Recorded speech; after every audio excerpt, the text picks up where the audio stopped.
Estamos en Éxodo capítulo 8. Éxodo capítulo 8. Éxodo capítulo 8. Si alguno quiere una Biblia todavía, puede levantar la mano y si no, mire a su vecino al lado, porque tenemos tantas enseñanzas en este pasaje. Éxodo capítulo 8.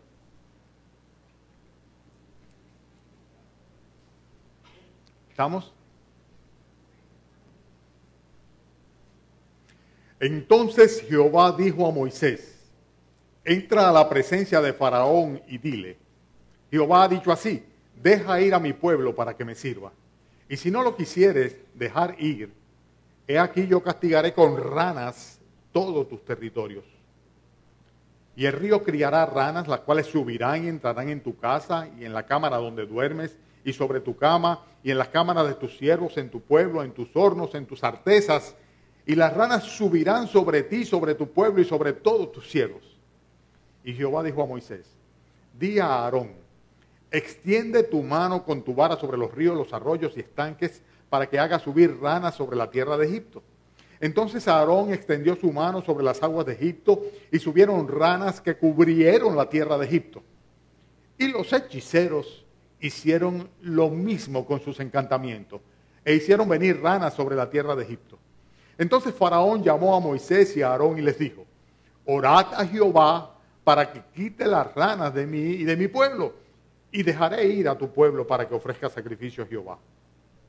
Y dijo Moisés a Faraón: dígnate indicarme cuándo debo orar por ti, por tus siervos y por tu pueblo, para que las ranas sean quitadas de ti y de tus casas y que solamente queden en el río. Y él dijo: mañana.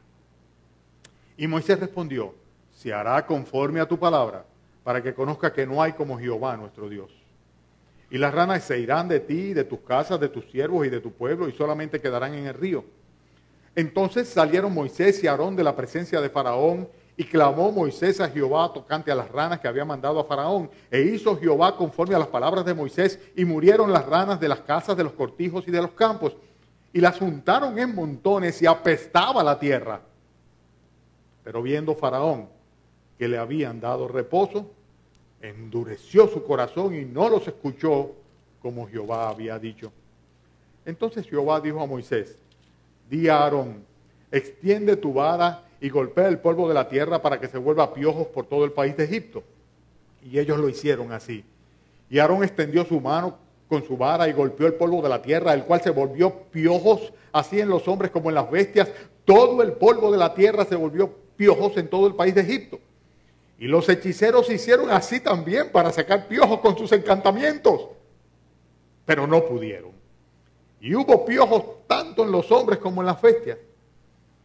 Entonces los hechiceros dijeron a Faraón: dedo de Dios es este. Mas el corazón de Faraón se endureció y no los escuchó como Jehová había dicho. Jehová dijo a Moisés: levántate de mañana y ponte delante de Faraón. He aquí él sale al río, y dile: Jehová ha dicho así, deja ir a mi pueblo para que me sirva. Porque si no dejas ir a mi pueblo, he aquí que yo enviaré sobre ti, sobre tus siervos, sobre tu pueblo y sobre tus casas toda clase de moscas. Y las casas de los egipcios se llenarán de toda clase de moscas, y asimismo la tierra donde ellos están. Y aquel día yo apartaré la tierra de Gosén, en la cual habita mi pueblo, para que ninguna clase de mosca haya en ella, a fin de que sepas que yo soy Jehová en medio de la tierra. Y pondré redención entre mi pueblo y el tuyo. Mañana será esa señal. Y Jehová lo hizo así. Y vino toda clase de mosca molestísima sobre la casa de Faraón, sobre las casas de sus siervos y sobre todo el país de Egipto acá, y la tierra fue corrompida a causa de ellas. Entonces Faraón llamó a Moisés y a Aarón y les dijo: andad, ofreced sacrificio a vuestro Dios en la tierra. Y Moisés respondió: no conviene que hagamos así, porque ofreceríamos a Jehová nuestro Dios la abominación de los egipcios. He aquí, si sacrificáramos la abominación de los egipcios delante de ellos, ¿no nos apedrearían? Camino de 3 días, iremos por el desierto y ofreceremos sacrificio a Jehová nuestro Dios, como él nos dirá. Dijo Faraón: yo os dejaré ir para que ofrezcáis sacrificios a Jehová vuestro Dios en el desierto, con tal que no vayáis más lejos. orad por mí. Y respondió Moisés, he aquí, al salir yo de tu presencia, rogaré a Jehová que las diversas clases de moscas se vayan de Faraón y de sus siervos y de su pueblo mañana, con tal que Faraón no falte más, no dejando ir al pueblo a dar sacrificio a Jehová. Entonces Moisés salió de la presencia de Faraón y oró a Jehová, y Jehová hizo conforme a la palabra de Moisés y quitó todas aquellas moscas de Faraón y de sus siervos y de su pueblo sin que quedara una. Mas Faraón endureció aún esta vez su corazón y no dejó ir al pueblo.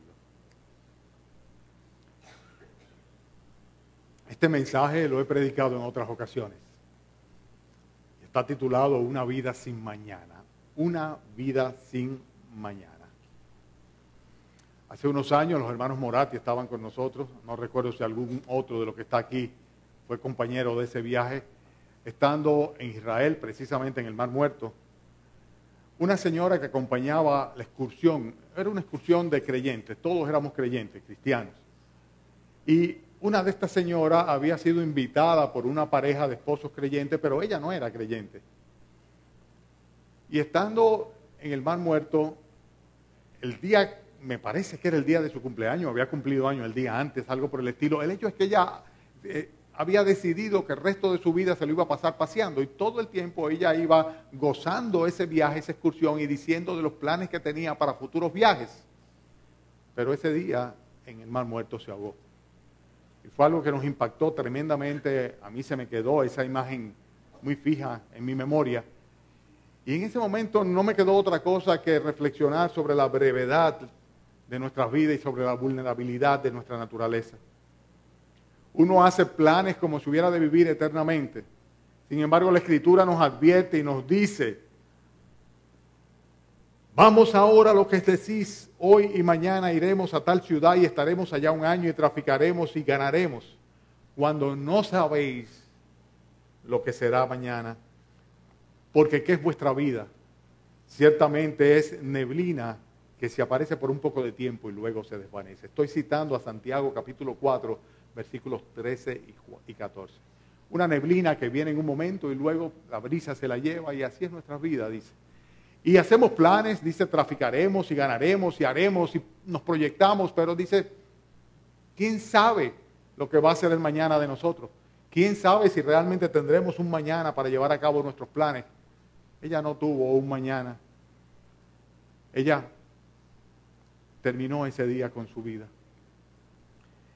Cuando nosotros pensamos que cualquier de tantas enfermedades e infecciones, a la persona más fuerte, si es que el Señor le da la oportunidad de enterarse, se la lleva en un instante.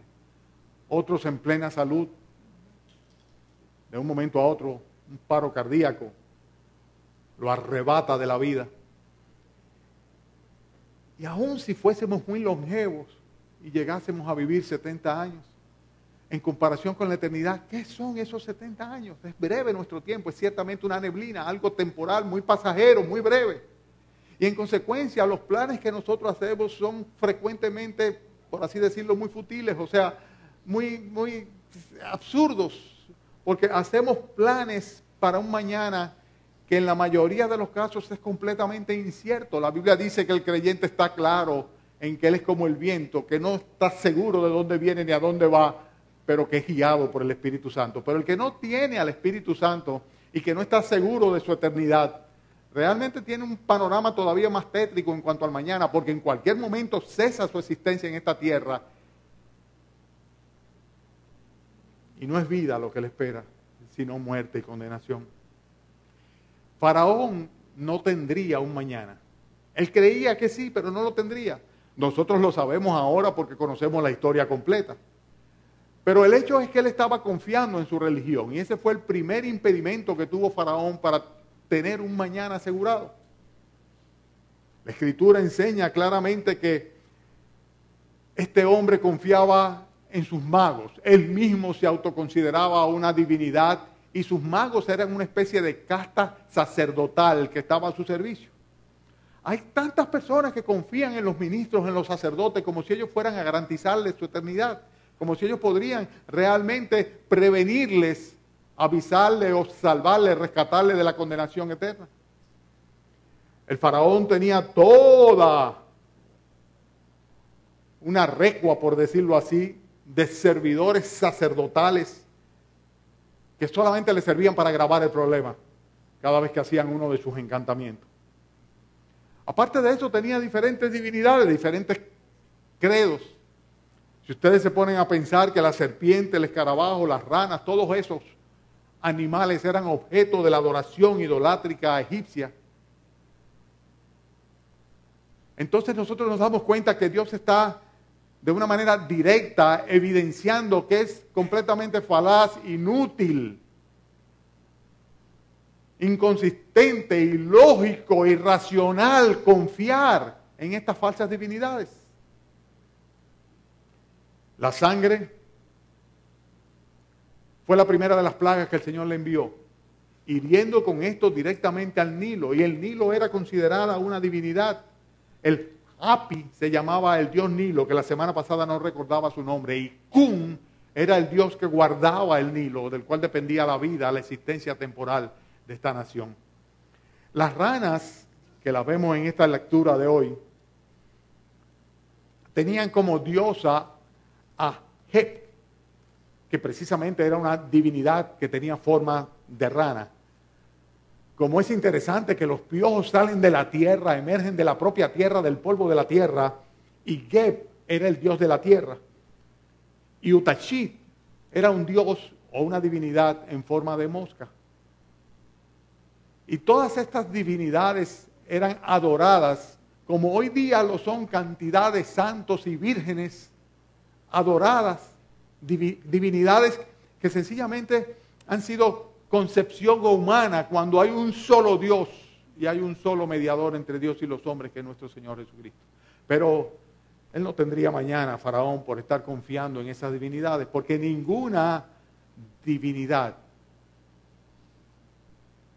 de estas divinidades falsas, estos dioses falsos, pueden darle a uno la esperanza, la certeza y la seguridad de la vida eterna. Por otro lado, el faraón lo que hacía era simplemente echar mano de lo que estaba delante de sus ojos, y eso era su religión. El leedor estaba en medio del ambiente, sin embargo, él se quedaba en medio del ambiente. Y muchas veces estas religiones hieren. Yo he estado presente en lugares donde realmente el ambiente se carga tanto con estas prácticas religiosas que uno dice, caramba, hay que irse de aquí porque esto apesta. Y la idolatría es tremenda a lo largo del mundo. Yo recuerdo cuando fuimos a visitar el Santo Sepulcro, el supuesto Santo Sepulcro, una mentira turística, ¿verdad? En Israel. Y ver toda esa tenebrosidad alrededor de la adoración idolátrica, supuestamente en el lugar donde fue enterrado el Señor Jesucristo, que no fue ahí porque fue en un huerto en las afueras de la ciudad y no dentro de la ciudad, abajo de la tierra. Sea como sea, recuerdo también aquellas procesiones de Semana Santa que veíamos nosotros en España, en la ciudad de Sevilla, terribles. La Biblia dice que nosotros tenemos que tener mucho cuidado de que nadie nos engañe por medio de filosofías y huecas sutilezas que son conforme a las tradiciones de los hombres y no son según Cristo. Tradiciones que hemos recibido y normalmente nos asimos de ellas. Y esto es terrible, porque en el caso de Faraón, él estaba completamente confiado en su religión. Pero esta religión no le garantizaría de ninguna manera que tendría un mañana. A veces es muy evidente la manera como son falsos estos religiosos, estas religiones, estos ídolos. Pero sin embargo, a pesar de la evidencia, muchas veces las personas no quieren hacer caso, porque no quieren compromisos mayores. Faraón, dice la Escritura en el versículo 23 del capítulo 7, que no hizo caso, no dio atención a estas manifestaciones poderosas del poder de Dios, en contraste con las falacias, las mentiras que representaban estas divinidades egipcios y estos trucos, encantamientos de sus sacerdotes o de sus magos. Faraón no tendría mañana. En primer lugar, él no tendría mañana porque estaba confiando en su poder. Él era un dios. En segundo lugar, no tendría mañana porque estaba confiando en su religión. Y su religión, sus dioses, sus santos, sus vírgenes y todas esas cosas no pueden garantizarle la eternidad, ni siquiera la sobrevivencia. En segundo lugar, Faraón simplemente no tenía problemas con vivir con las ranas. Cuando una persona es conformista, no hay nada que hacer. No hay nada que hacer. Aquel señor que le cuestionaba a Job insistentemente y le decía, cuando usted muera, ¿qué va a pasar con usted? Y él decía, yo no le doy mente a eso. Yo no le doy mente a eso. Pero ¿se ha puesto alguna vez a reflexionar sobre la eternidad, sobre qué sucederá? Yo no le doy mente, yo no me preocupo con eso. Yo estoy bien como estoy, yo no tengo problemas, absolutamente. Y el conformismo en alguna manera se convierte en una sentencia de muerte para los pecadores. ¿Por qué? Porque el pecador continúa envuelto en el pecado que le condene hasta el fin de sus días. Y saben una cosa, yo voy a hacer un paralelismo que ustedes van a darse cuenta que no es del todo absurdo, entre las ranas y el pecado. Cuando el faraón aparentemente es quebrantado y le dice a Moisés, oren por mí a Dios para que se lleve las ranas, porque estaba hasta aquí de ranas, hasta en las habitaciones altas donde vivía el faraón, todo lleno de ranas. Moisés le pregunta y le dice, ¿cuándo tú quieres que yo ore? ¿Y qué contestó él? Mañana. No tenía urgencia, él no tenía urgencia, él estaba conforme con sus ranas. ¿Y saben algo? El paralelismo se corresponde entre la rana y el pecado perfectamente bien. Por ejemplo, las ranas son feas, a pesar de que han tratado de hacer caricaturas de ella y hay una rana René por ahí que luce lo más simpática, pero realmente no es un animal bonito la rana, ¿verdad que no? Hay algunas damas que dicen, y hay algunos maquitos que son así de chiquitos, pero la gente le sale huyendo. ¿Por qué será? Y así mismo el pecado es horrible delante de los ojos de Dios. Así como nosotros vemos feas las ranas, así el pecado es horrible delante de los ojos de Dios. Y es horrible aún delante de los ojos de los hombres, aunque a veces se maquilla mucho y se presenta muy atractivo. Las ranas por lo general son odiosos en su manera de croar.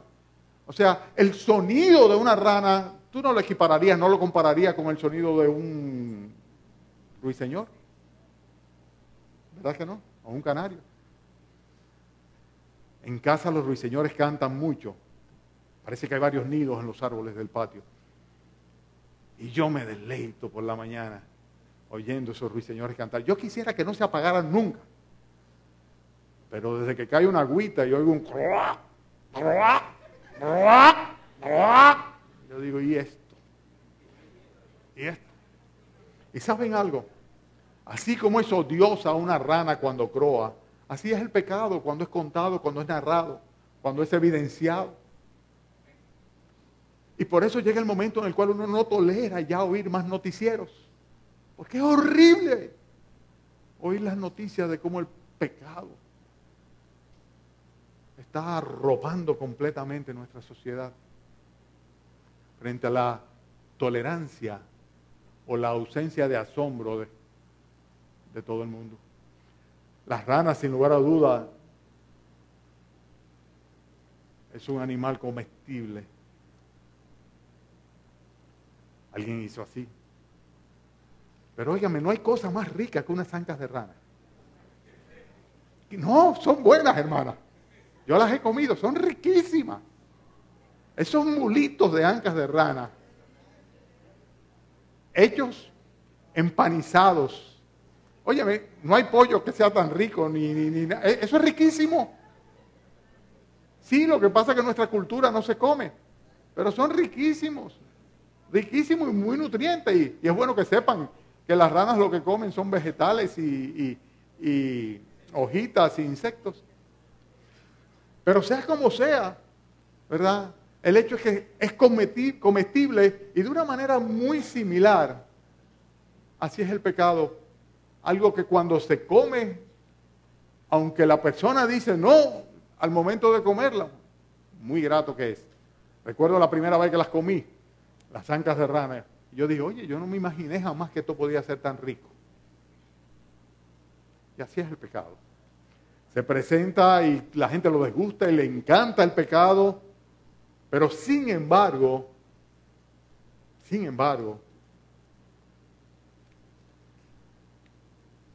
así como el pecado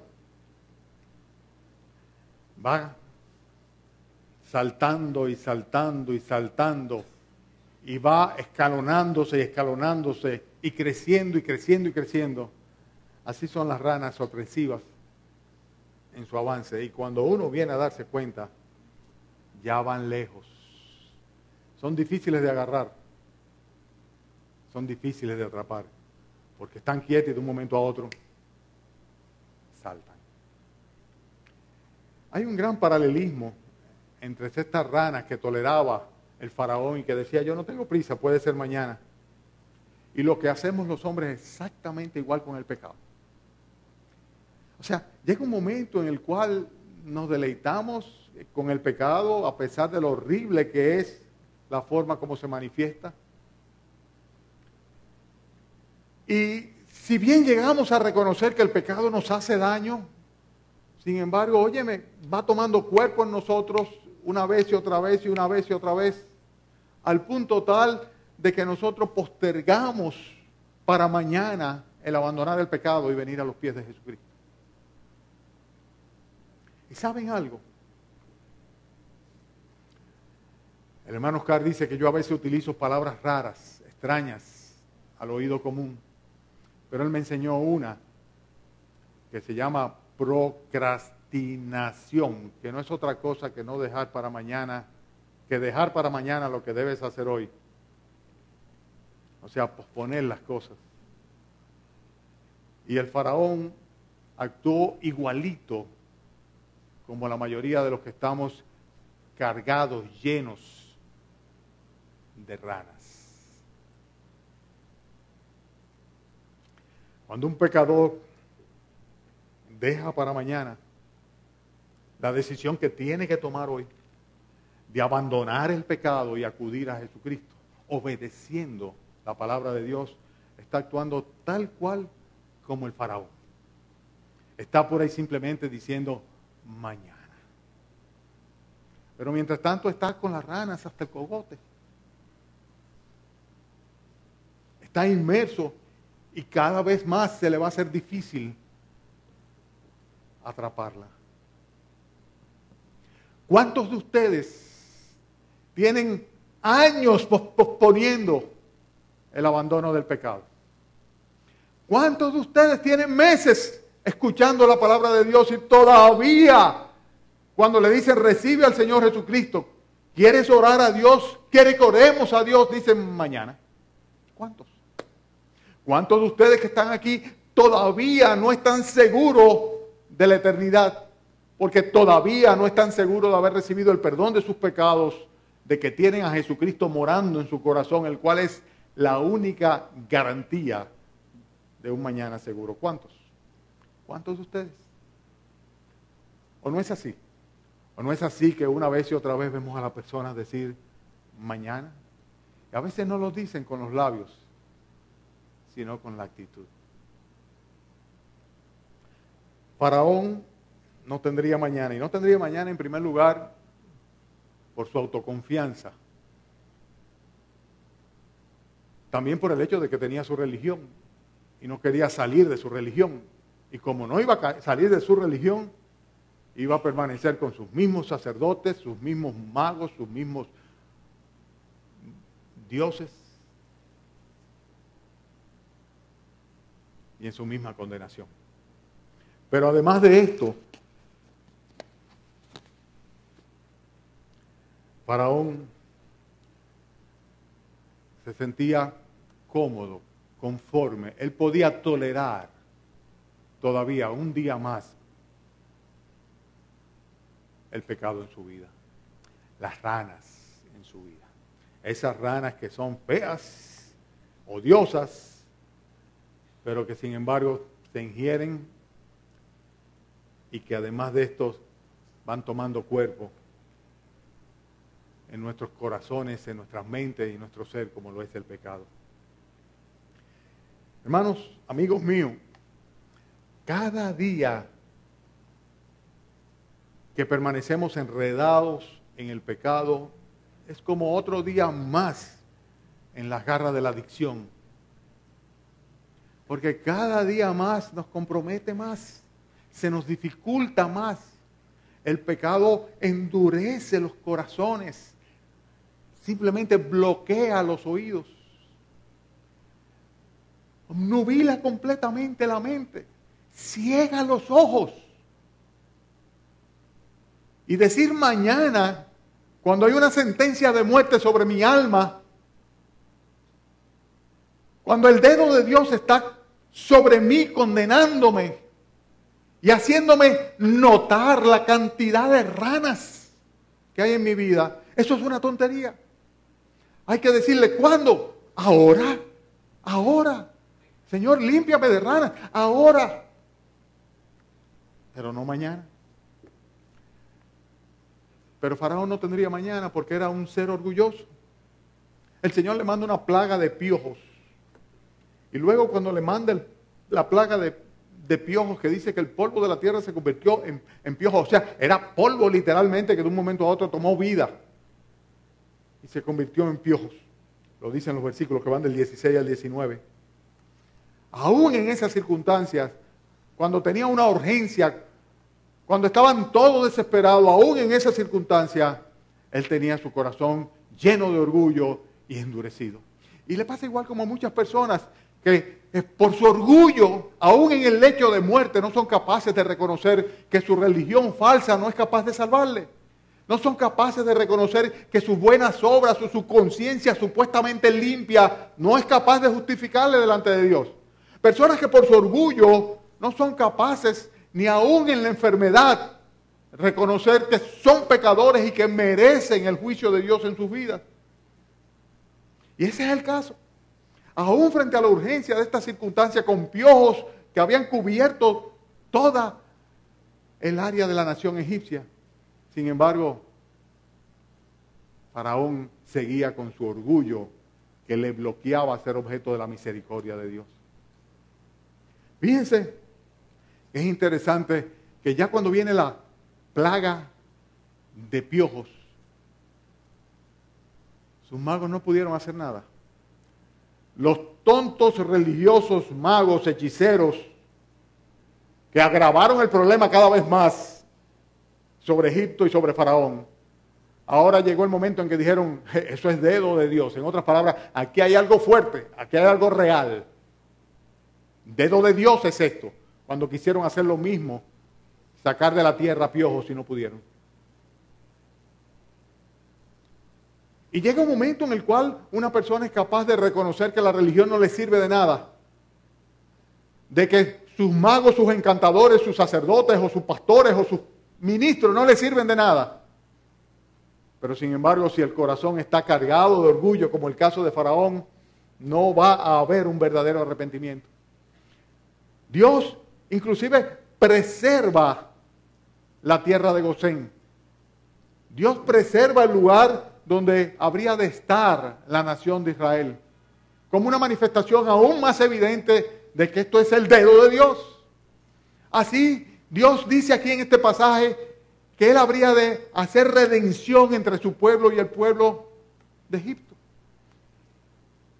Y muchas veces los pecadores son capaces de reconocer que Dios tiene un pueblo de creyentes, verdaderos cristianos, no cristianos de religión. Y son capaces de ver cómo Dios los preserva, los cuida, los guía. Pero su orgullo es tal que no se quebrantan, delante de Dios. Dios estaba preservando a los egipcios y estaba castigando fuertemente a los judíos. Y aún así, el orgullo alejó de Faraón la posibilidad de que Dios tuviese misericordia. Y es lo que la Escritura dice. Recuérdense bien, Dios resiste a los soberbios y da gracia a los humildes. La gracia de Dios, el favor de Dios es con las personas humildes. Humildes de corazón, no humildes de dinero o de paquete. Hay pobres que son más orgullosos que cualquier rico y hay ricos que son más humildes que cualquier pobre. Estamos hablando del orgullo de corazón. El orgullo de corazón, que es el gran impedimento para que una persona se reconozca pecador. No solamente reconocerse pecador, sino reconocer que merece la condenación por su pecado. Y no solamente eso, sino que además tiene que reconocer esa persona, si realmente es humilde, que no puede hacer nada, ni siquiera reclamar, ni merecer jamás la salvación. Solamente ese pecador que humilla su corazón y delante de Dios clama por misericordia, es aquel que el Señor salva. A los demás, el Señor los deja. Los deja. Rechazan a Dios y Dios los deja. El orgullo impidió que Faraón reconociera su necesidad y su error. Faraón pensó que él podía jugar con Dios. Y es otro de los problemas de muchos incrédulos. A veces, luego de la negación, tarde o temprano, la evidencia es abrumante. Llega un momento en el cual me dice, sí, no. Yo he visto esto dentro de mi propia familia.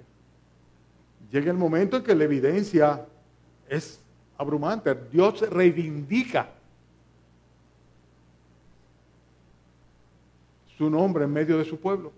Y Dios hace ver a los incrédulos la bendición de Él sobre aquellos que han creído. Y llega un momento en que el incrédulo no le queda más remedio, por más que quiera negarlo, de reconocer que en esa persona que es un creyente hay algo especial, hay alguien especial. Y lo reconoce. Pero, óyeme, cuando esto sucede, con mucha frecuencia vemos a las personas que quieren tratar de entrar en una especie de negociación. Luego, tal vez de haber rechazado durante años escuchar la palabra de Dios, te dicen, bueno, está bien, yo voy a ir a un estudio bíblico para complacer. O tal vez rechazando invitaciones a venir al templo. Dice, ok, yo voy a ir el domingo a la iglesia porque es el bautismo y tal vez así, pues para ver cómo es, total. Y quieren hacer esa especie de negociación. Es interesante que los versículos 18, del 20 al 22, dice, Jehová le dijo a Moisés, levántate de mañana, ponte delante de Faraón. He aquí que él sale al río. Y dile, deja ir a mi pueblo para que me sirva. Porque si no lo dejas ir a mi pueblo, es aquí que yo enviaré sobre ti, sobre tus siervos, sobre tu pueblo, sobre tus casas, toda clase de moscas. Y estas moscas eran toda clase de insectos, a lo que se refiere. Y las casas de los egipcios se llenarán de toda clase de moscas. Y asimismo la tierra donde ellos están. Versículo 22, 8:22. Dice, y aquel día yo apartaré la tierra de Gosén, en la cual habita mi pueblo, para que ninguna clase de mosca haya en ella, a fin de que sepas que yo soy Jehová en medio de la tierra. Dios habría de excluir a su pueblo. Iba a ser muy evidente que el favor de Dios iba a estar sobre ese pueblo, pero con un corazón ya endurecido. La gente lo que piensa es que puede negociar con el Señor. Fíjense que en el versículo 25 y en el 28, por ejemplo en el 28, le dice Faraón a Moisés, yo os dejaré ir para que ofrezcáis sacrificio a Jehová vuestro Dios en el desierto, con tal de que no vayáis más lejos, orad por mí. Dios había dicho que ellos debían salir a 3 días, introduciéndose, internándose en el desierto, para allá ofrecer sacrificio en la manera que él le iba a indicar. Y entonces el faraón dice, vamos a negociar el asunto. Mira, yo lo voy a dejar que ustedes hagan el sacrificio. Ahora lo hacen aquí, no se pueden ir muy lejos. ¿Verdad? El Señor lo que pensaba era liberar a su pueblo. No pensaba regresarlo de ninguna manera a Egipto. Y vino la negociación. La negociación. Oren por mí. Yo voy a ceder. ¿Ok? Pídanle a Dios que me bendiga. ¿Cuántas veces yo he visto incrédulos que se acercan a mí pidiendo que ore por ellos? Para que el Señor le conceda tal o cual favor delante de una situación de emergencia en la que se encuentran.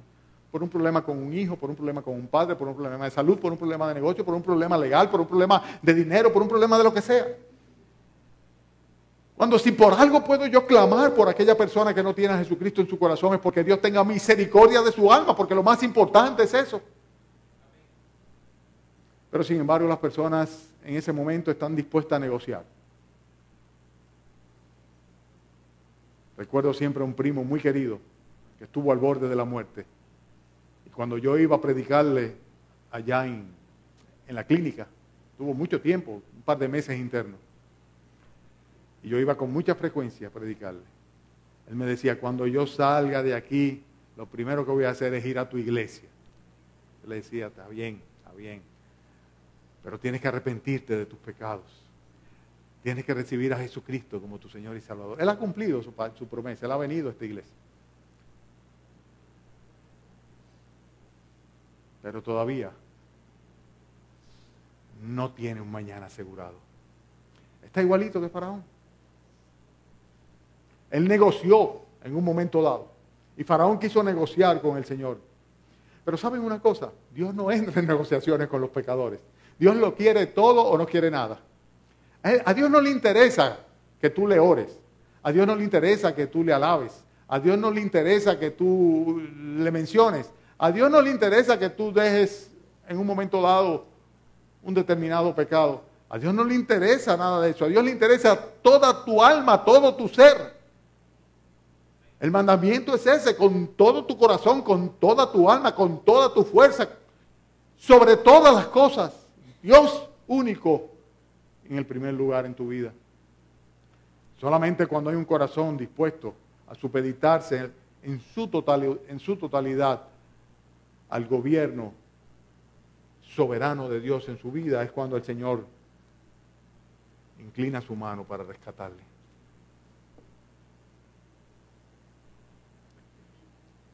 Faraón menospreció la palabra de Dios. Una vez y otra vez tuvo a menos a Jehová, el que mencionaba a Moisés y lo que Jehová decía. Y aun cuando con sus labios en un momento dado podía manifestar lo contrario, como vamos a ver en los próximos capítulos, que una vez u otra vez él iba a decir, está bien, ok, como quien dice, ok, yo voy a hacer lo que Dios dijo, pero sin embargo, finalmente hizo todo lo contrario. ¿Y saben algo? El mañana tuyo, así como el mañana mío, va a depender de lo que hagamos con la palabra de Dios. Lo repito. ¿Lo escucharon? El mañana nuestro va a depender de lo que hagamos con la palabra de Dios. No de otra cosa, solamente de eso. Si tú subestimas la palabra de Dios, si la Biblia es soslayada, echada a un lado, no tomado en cuenta por ti, difícilmente tienes un futuro, mucho menos una eternidad. Si tú rechazas a Jesucristo, el verbo de Dios, la palabra viviente de Dios, no tienes ninguna posibilidad de tener un mañana seguro, de tener una eternidad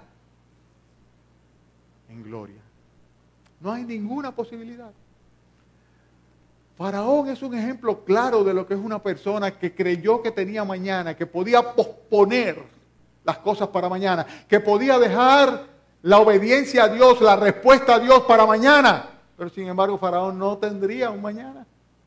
¿Sabemos cuál es el final de Faraón? Unos capítulos más adelante vamos a ver cómo las aguas del mar, junto con todos sus ejércitos, los sepultan. Pero más triste que eso es lo que la Escritura dice en el Nuevo Testamento, cuando en el libro de Romanos, haciendo referencia a Faraón, dice que su corazón fue endurecido para que el juicio de Dios plenamente y el poder de Dios se manifestase sobre él en una condenación eterna. Faraón creyó que podía por sí mismo, con sus propios recursos, mantenerse, perpetuarse. Confió en su religión, en una religión que de ninguna manera, como todas las religiones, pueden dar vida. Faraón estuvo conforme con mantenerse un día más Un día más, en medio de las ranas, jugando con el pecado. Su orgullo se constituyó en su propia condenación, porque se mantuvo en su error. Pensó que podía jugar con Dios, negociar con Dios, aceptar a medias. Sí, pero no, no, pero sí. Cuando el Señor lo demanda todo de nosotros. Menospreció la palabra del Señor y a la persona del Salvador. Además de todo esto, hizo caso omiso a la advertencia que Dios le hizo.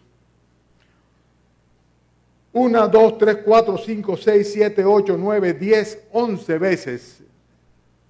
El libro de Éxodo nos enseña que Faraón endureció su corazón para no obedecer a la palabra de Dios.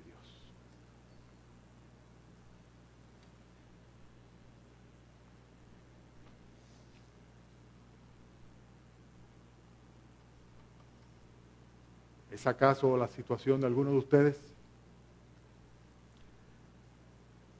¿Es acaso la situación de alguno aquí? Que cuando llegue este momento que estamos terminando el mensaje, hacen así, se bloquean y se endurecen, se ponen tensos para no obedecer el llamado a conversión, el llamado al arrepentimiento, la invitación a entregarse a Jesucristo, a obedecer la palabra de Dios. Ese fue el caso de Faraón, por eso Faraón no tendría mañana. Los creyentes parecemos arrogantes a veces, pero cuando nosotros decimos que somos salvos, salvos de la ira, de la condenación, salvos del infierno,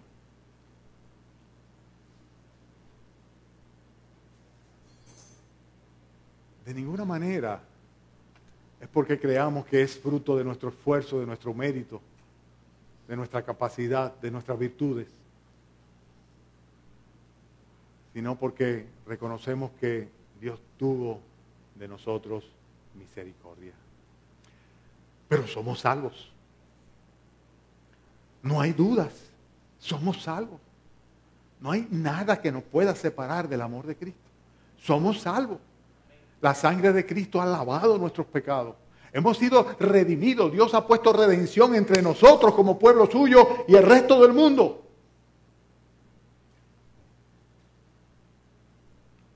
Y somos salvos. Porque Él lo quiso así. Porque Él enterneció nuestros corazones. Y porque nosotros no dijimos mañana. ¿Y tú vas a decir mañana? ¿O vas a decirle al Señor, Señor, hoy? Aquí está mi corazón, tómalo para ti. Inclina tu rostro. Vamos todos a orar. Inclinen todos sus rostros. Yo voy a hacer una invitación, un llamado muy específico, muy claro. Por favor, nadie distraiga a su vecino. Los jóvenes, bajen su rostro también. Lo menos que podemos hacer es orar por las personas que tenemos a nuestro alrededor y que no tienen a Jesucristo en su corazón. Para que el Señor los mueva a entregarse a Él. No le digas mañana a Dios. No juegues con Dios. No trates de negociar con Él. No le pidas que te deje un poquito más entre las ranas. Dile, Señor, ven, quítame este pecado. Líbrame del pecado, Señor. Lávame.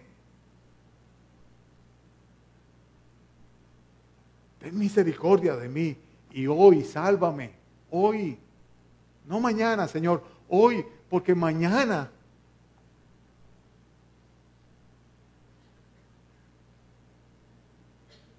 tal vez no estaremos aquí.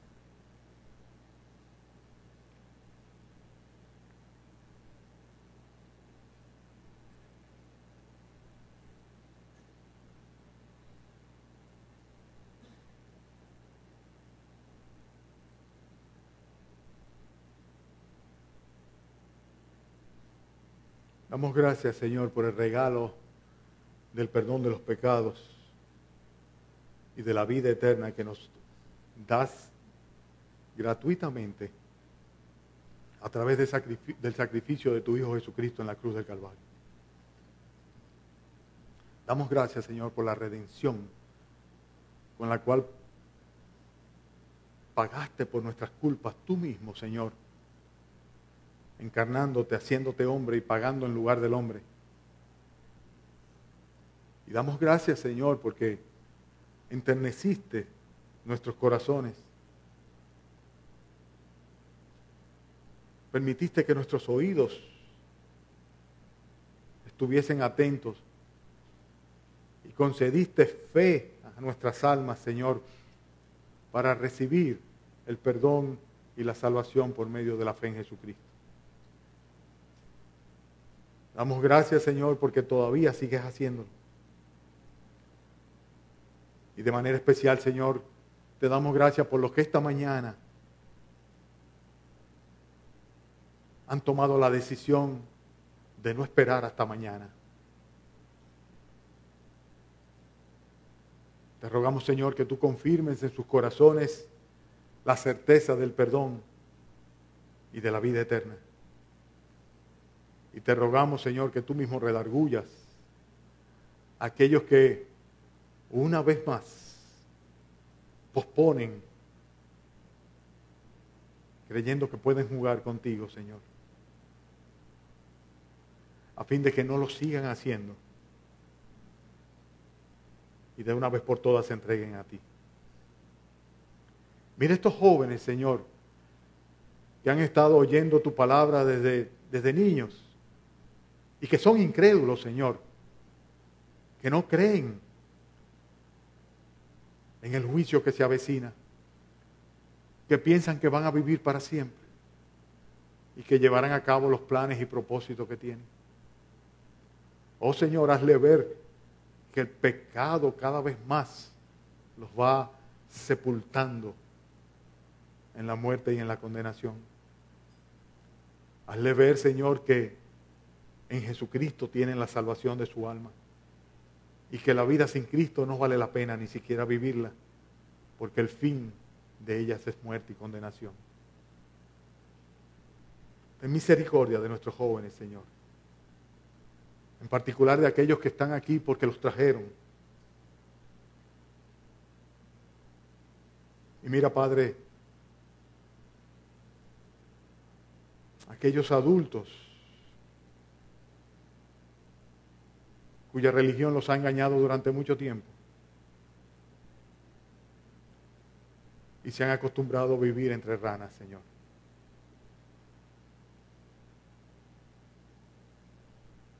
Permite que clamen a ti, que su orgullo, Señor, no los condene, y ten misericordia de sus almas. Gracias por esta mañana y gracias por este pasaje y las enseñanzas que encierra. Te rogamos, Señor, que nos concedas esta tarde volver a congregarnos, que mientras tanto nos lleves a nuestros lugares con tu bendición. En el nombre de Cristo Jesús. Amén.